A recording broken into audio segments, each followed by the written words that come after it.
Assalamu alaikum, урматтуу Бага Строй Кыргызстан каналынын көрүүчүлөрү. Кутман күнүңүздөр менен. Бүгүн 1 ноябрь 2020 жыл. Күздөгү көчөт эгүү сезону башталды. Азыр биз алмурут накти эгип атабыз. Ушул накти кантип эгиш керек, кандай чуңкурлукта болуш керек, кандай тартипте тигилиш керек. Мына ошону сиздерге бөлүштүрүп кетмекчимин. Бизге керектелүүчү шаймандар: күрөк, керки, көчөт кайчы жана ошондой эле мына араба керек болуп атат. 2 жаштагы көчөттөр, астындагы подвое алма. Жоондугу мынакей бармактан жоон көчөттөр. Бою 2 метр чыгат окшойт. Кадимки бийик өсүүчү көчөттөр. Азыр биз мына ушул эски бактын арасына тигебиз. Көчөттөр 1-2 жыл чоңоюлгандан кийин бул бактар кетип тагын ордуна ушул алмуруттар калат. Клапа сортундагы көчөттөр. Анда кеттик, биз менен бирге болуп туруңуздар.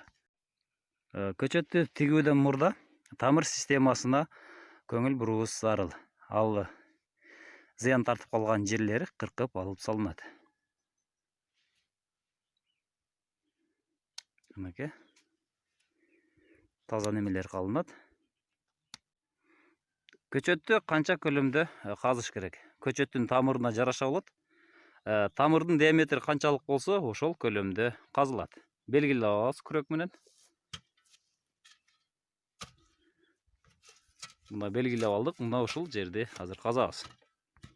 Мынакей чуңкурду казып алдык.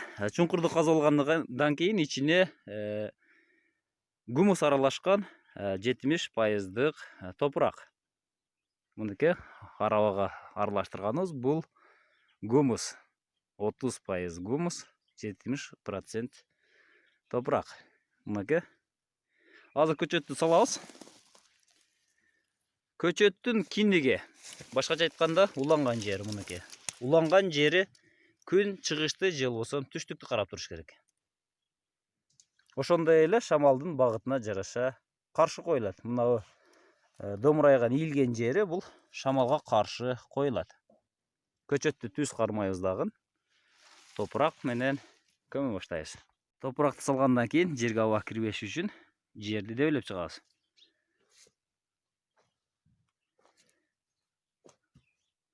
Жер тыгыз отуруш керек. Суу куюу үчүн тегеретип чуңкурча казылат. Бул чуңкурчага чуңкурчанын көлөмүнө жараша суу куюлат. Биз азыр бул жерге 30-40 литрлей суу куябыз.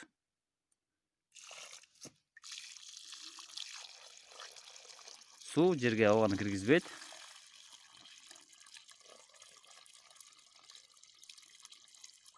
Жердин отурушун камсыз кылат.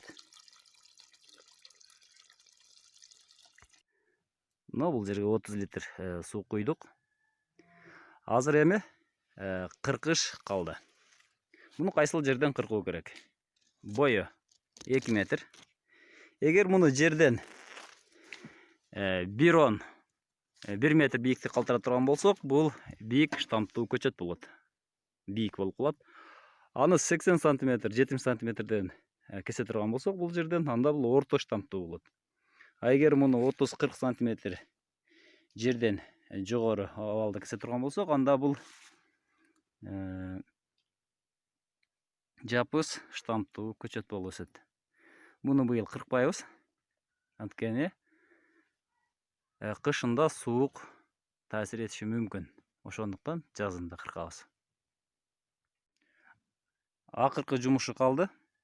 Акыркы жумушу муздак аба тамырга тийбеш үчүн астына жыгачтын таарындысын төшөйбүз. Же болбосо кык, же болбосо жалбырак менен дагы жаап койсо болот.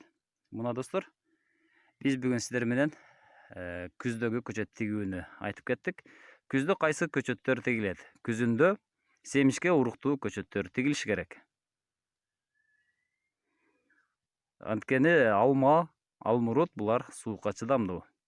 Ал эми гилас, шабдалы суукка урунуп калышы ыктымал. Ошондуктан аларды жазда тиккен оң. Бул кыштын келишине байланыштуу болот. Сиздер менен Кыргызстан багыстыруу каналы болду. Саламатта туруңуздар. Бизге көчөт тигүүгө жардам берген Мисратилла агабыз болду. Сизге рахмат.